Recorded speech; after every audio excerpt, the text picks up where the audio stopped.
The Gwaltney Group. The following is a sponsored program paid for by Robin Gwaltney. Gwaltney Group. RE/MAX results. Welcome to Rochester Real Estate, featuring Robin Gwaltney from Gwaltney Group RE/MAX Results and Andy Brownell. Here's Andy Brownell on Rochester's News Talk, 1340 KROC AM and 96.9 FM. Good morning. Welcome to Mother's Day weekend, Saturday morning on News Talk 1340 KROC AM 96.9 FM. I'm Andy Brownell.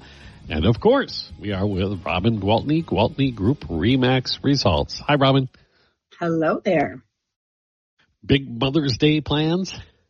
Not really. I mean, just going to have a cookout with the kids and Scott, which is just nice, relaxing. It's been so busy. Work has been so busy. Oh, my goodness. I think the last time I checked with Brian, we are up to 125 transactions for the team for the year. No, I mean, it is nuts. Yeah. Honestly, we got the report. Our company is pretty big. You know that. And there are a lot of teams and a lot of agents at RE/MAX Results. I think I've said this before on the air, but, when you own a RE/MAX, it's like owning a Dairy Queen or any other franchise. And most people who own a RE/MAX own like one office. Some of the more successful ones might have 2, 3, or 4 offices. Our broker has 43 offices. Oh my God. Yeah. And he has, that's not even the most impressive part. So he has like 1,400 agents. So we're a big, big force in real estate in, Minnesota and Wisconsin, right? But of all the RE/MAX companies, which is a lot of them across the nation, we won number 1 for most production per agent. So we're the ones who sell the most. So that work your tails off. That says a lot. But then check this out. We have a couple of teams that there's no way we could beat. Christina and Kirby are just they're just a force to be reckoned with, but they also have like 50 agents. So, we have 9 full-time agents. We can't hardly compete with 50 agents. We're never good. As a matter of fact, I saw on their Facebook that they did like 114 transactions in the month of April, something like that. So, I mean, they're the bomb, right? Are they in the Twin Cities? They are in the Twin Cities. Oh, yeah, yes. That makes it, yeah. And then, the second place team is a group of young men who sell quite a bit of commercial business. So, the price tags are a lot higher on commercial. But and that's in the cities as well, but we finished the first quarter as the third place team in the RE/MAX Results franchise, which of course makes us the first place team in all of, out of the Rochester office, but then also out of all of Southeast Minnesota. So, I mean, we are actually just really doing great. I think I am literally tracking with production, volume, number of sales with my best year in the business in 25 years.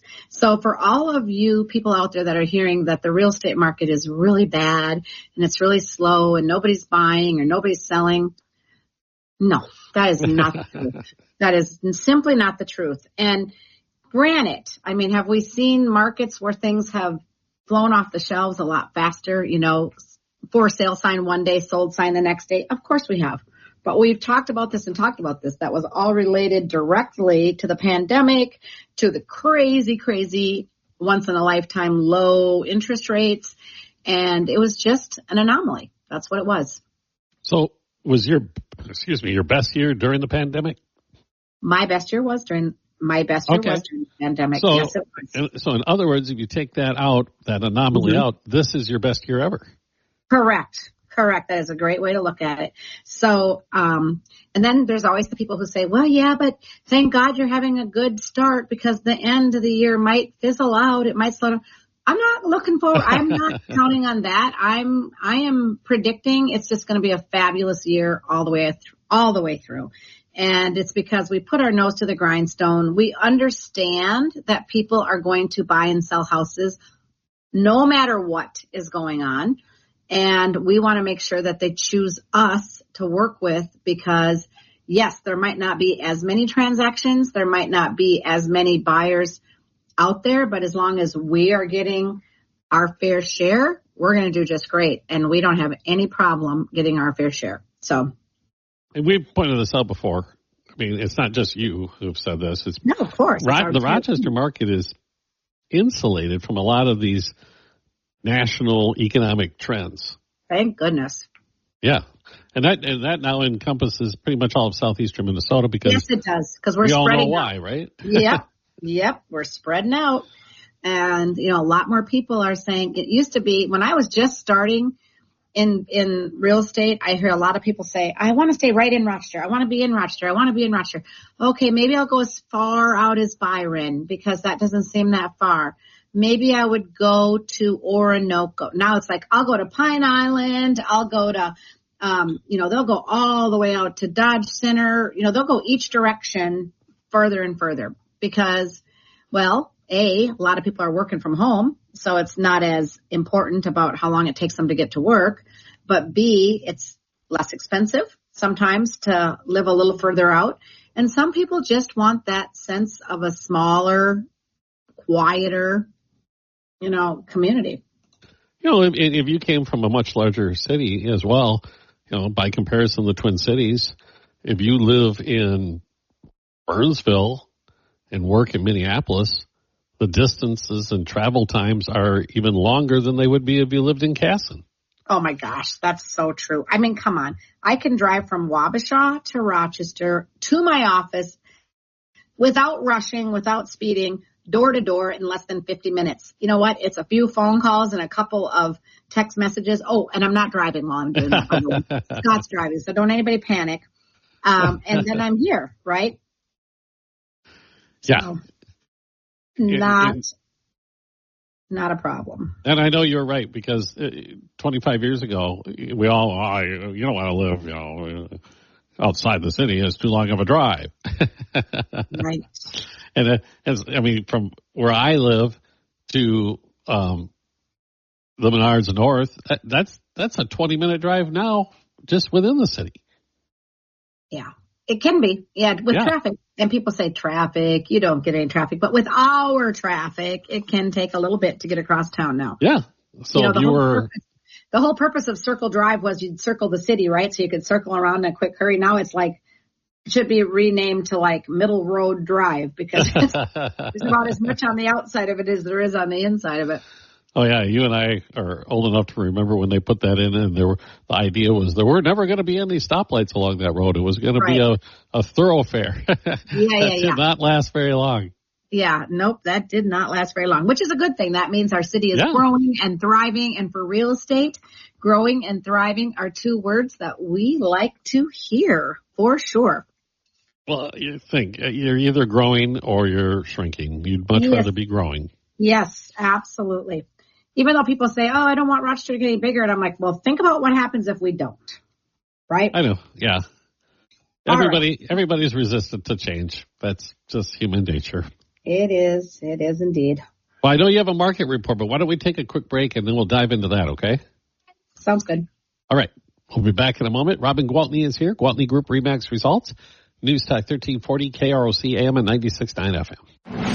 We'll be right back with Robin Gwaltney and Andy Brownell on Rochester Real Estate. This is News Talk 1340 KROC AM and 96am.com. Welcome back to Rochester Real Estate with Robin Gwaltney from Gwaltney Group-RE Max Results and Andy Brownell on Rochester's News Talk 1340 KROC AM and 96.9 FM. Welcome back.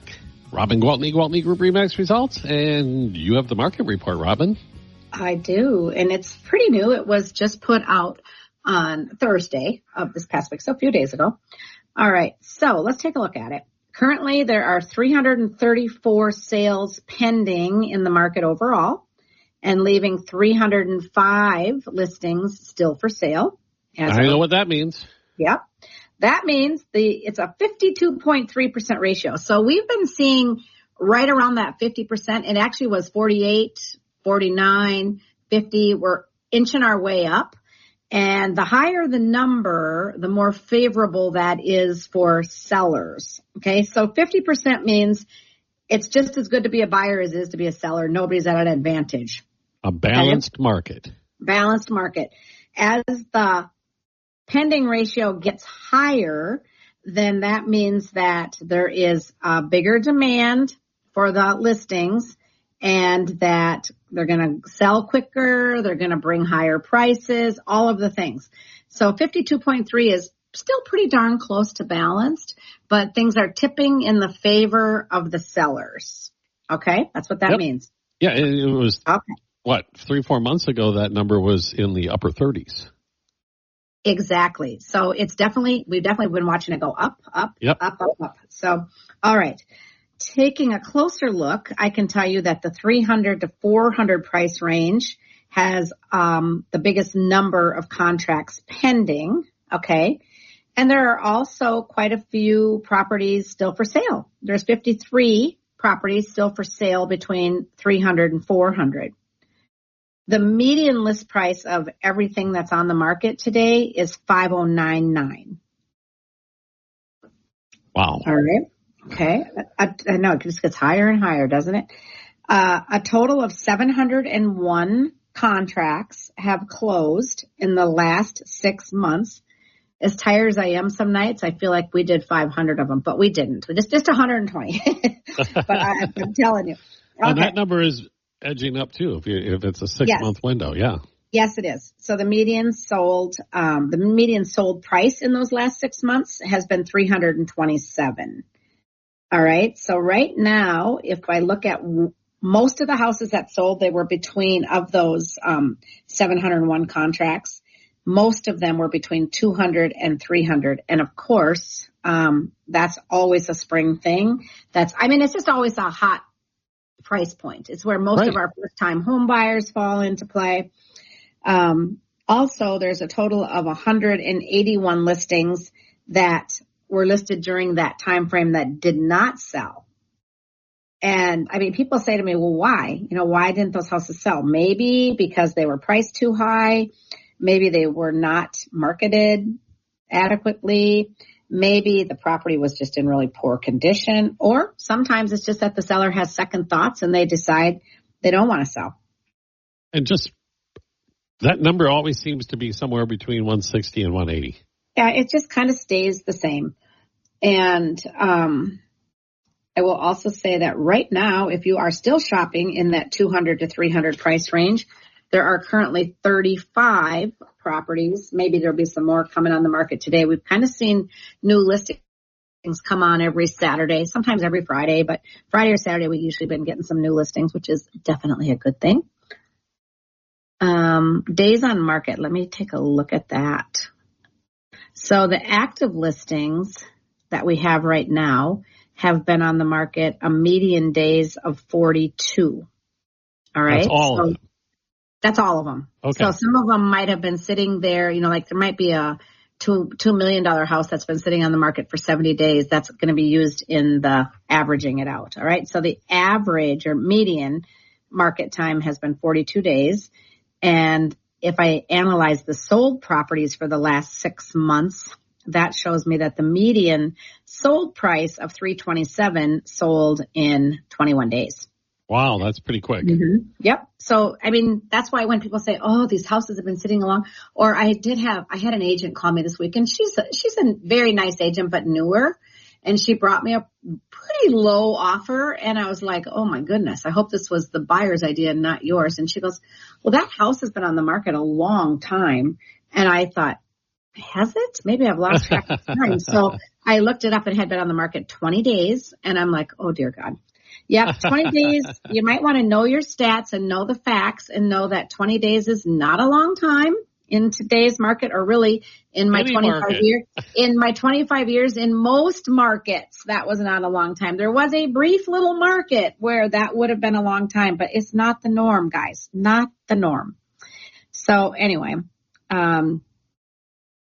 the median sold price for the last 30 days, well, the last 30 days has been mostly residents buying, was 334.6 with 11 days on the market. Well, that's because they fly in, they buy a house, they go, right? So they get to business and it really, and everybody strategically was putting their houses on the market knowing that the residents were coming to town to buy. So there are still residents out there buying, but the closer we get to their start date, that number will dwindle off quickly because once we get into June, if they haven't bought, the majority will then be renting. Okay.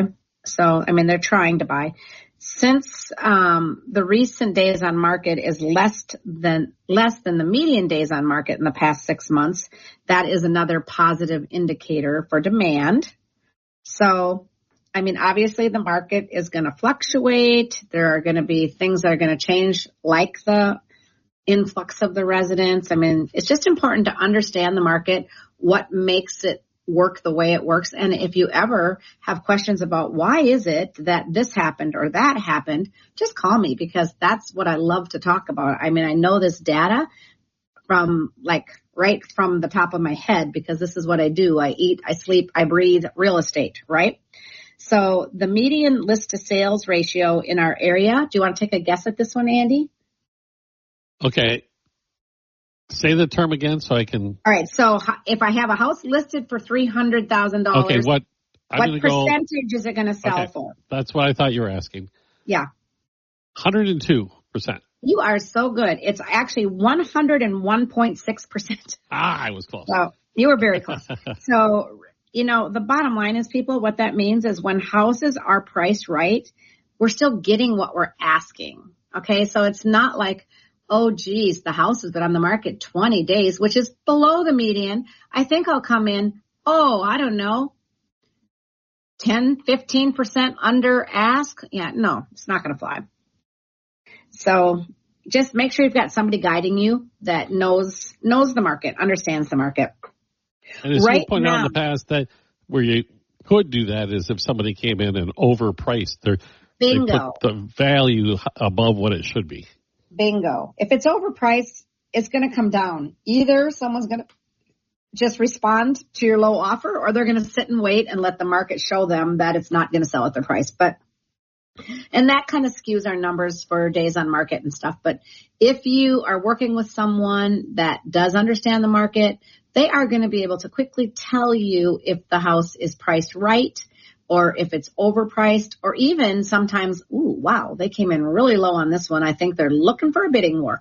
So as long as you're working with an agent that understands this, you know, knows the data and can tell you, then you know how to approach your offer. Like, okay, we're going to be one of 6 offers, or we're going to be one of 10 offers. We're going to have to go substantially over. We're going to have to make our terms as strong as we can. Or, oh boy, no one's paying this much for this house. We can come in pretty much under and still have a very good shot at it, right? How do you deal with the seller if you're representing the seller and they're that person who says, this is what I want to list it at? Do you want to know how I do personally? Yeah. I say, I wish you luck, sir. And okay. I'm not the realtor for you, because I'm not going, and I'm not saying that I've never had a listing that didn't have to have a price reduction or didn't sell for a little less. But I think if I look at all my listings over the span of my time, I've got a pretty good track record. I probably sell for about 98.5 or 99% of my list to sale price overall. And that includes my over $1 million listings, right. All of them. So, and that's a huge number. And so, I mean, I do a pretty good job of pricing them. But when I have a seller and I say, all right, I think your house is going to sell somewhere between $550 and $560. If you want to get it sold really quickly and possibly even get into a bidding war, we can go with the $550 number. If you really want to try to get $560, you don't mind sitting out there on the market for 30 days or so and then closing another 30 days less, we can do that. So what plan would you like to go? If they say, oh no, I need to sell my house for $600, that's when I would say, good luck to you, sir. Okay. Find another realtor. If they said, oh, geez, Robin, I was really hoping we could try $575. It's not crazy.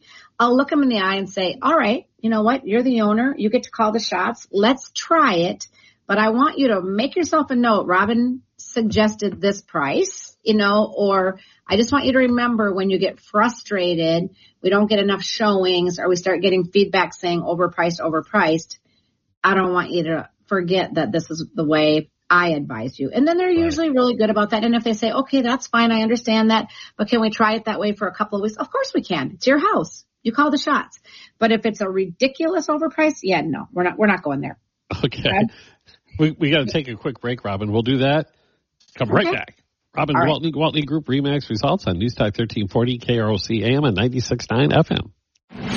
We'll be right back with Robin Gwaltney and Andy Brownell on Rochester Real Estate. This is News Talk 1340 KROC AM and 96. To Rochester Real Estate with Robin Gwaltney from Gwaltney Group RE/MAX Results and Andy Brownell on Rochester's News Talk 1340 KROC AM and 96.9 FM. News Talk 1340 KROC AM 96.9 FM Saturday morning with Robin Gwaltney, Gwaltney Group RE/MAX Results. And we've been going through the very latest data on the southeastern Minnesota housing or real estate market. What else is in that report, Robin? So the one thing that people are often interested in is the absorption rate. Yes. So in other words, we've got how much inventory? How long will it last? Let's say we don't have anybody else decide to list their house this year. That's it. They're all out there. What you see is what you get. It would take 2.5 months, and then we'd be all done selling houses at the rate we've been selling them in the last 6 months. So we've got 2.5 months worth of inventory.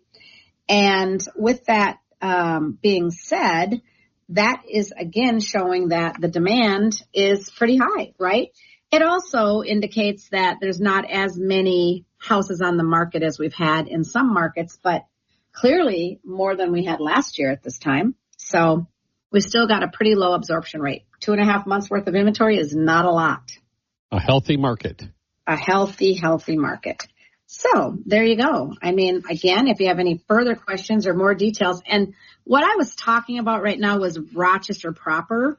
Sometimes I have people call me and say, well, how does it look over in Wabasha? Or how does it look over in St. Charles? Or what can you tell me about what's going on in Stewartville? But that is all data that I have at my fingertips and can answer those questions for you no matter what market you are in. So never hesitate to call me if you want something more specific about your own neighborhood or even your house in general for that matter. Excellent. All right. So should we talk about listings? Yeah, let's talk about some listings that we have.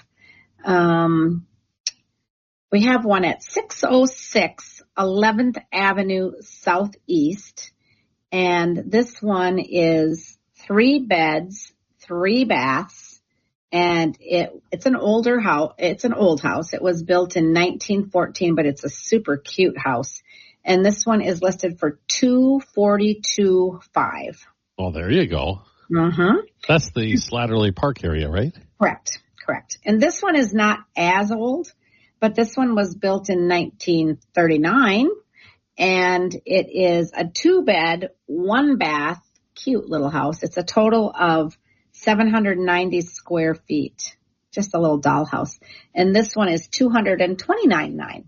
So if you're looking for a cute little affordable house, that one, and it's got a 2-car garage to boot. Hey, well, that'd be perfect for the single person.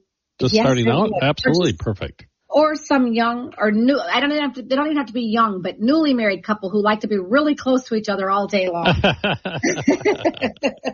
All right, and then we've got one at 1787 36th Avenue Southeast, and this one is a 4-bed, 2-bath, and it is a 2-car garage, a total square foot of 1,992, built in 1986, sits on a 1/2 acre, and it's $345,000.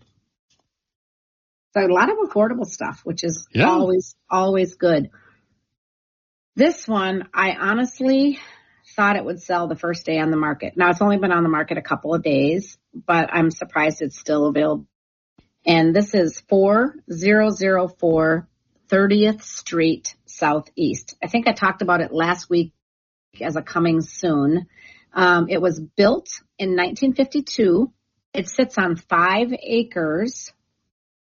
It has a total of 2,300 square feet. It's got a 3-car garage that's meticulous. It's got another barn that's meticulous. It's got another, I don't know what you'd call it, outbuilding shed. Everything on this little 5-acre hobby farm is absolutely pristine condition. I mean, Wow. This homeowner has kept such good care of it, and it is only $439,000. Are you kidding me for all of that? Yes. So, and it was recently annexed into the city. So, used to be that she had 3 horses. Now that it's in the city limits, that was not grandfathered in. But I did talk to a guy at the city, and he said there have been people that live out there that have asked for variances to have a horse or, whatever it is that they want. I mean, you're not going to have a full-blown farm or anything. It's 5 acres, right? But with the variance, with approval of the neighbors, things can still be approved. It's just not guaranteed. So, I mean, it's a great opportunity for somebody. But even if you just want a little peace and quiet that's really close to town and you want to have big gardens or some chickens or goats, I don't know. But it's nice. Kids, I don't know, whatever you want to have when you live on 5 acres. Take care of the 5 acres of grass, that's for sure. Yeah, you won't have to mow it. All right. And then one other one that I would like to highlight today is 2395 18th Avenue Southwest. And that one is a 4-bed, 3-bath, 2,443 square feet. It was built in 1983, and it sits on 2.5 acres, and that one is 535.5.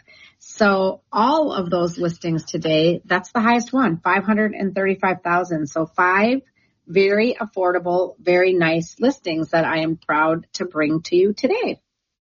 They all sound interesting, that's for sure. And that one out in Marvell sold. Hallelujah. That was such a nice big lot and a big shed. But I remember you talking about that, that's for sure. And I was amazed. All right. So if any of those properties interest you, or if you're just interested in buying or selling, how do they get a hold of Robin Gwaltney? Absolutely. My cell phone is always right next to me. And believe me, I answer it when it rings. The only time I don't is if I'm talking to somebody else. Leave me a message, and I promise you I will call you back. And that number is 507-259-4926. All right, Robin, happy Mother's Day. Oh, yes, and same to all the mothers out there listening. Thanks so much, Andy. Okay, we'll talk to you next week. Thanks so much. Robin Gwaltney, Gwaltney Group, RE/MAX Results on Newstalk 1340, KROC AM at 96.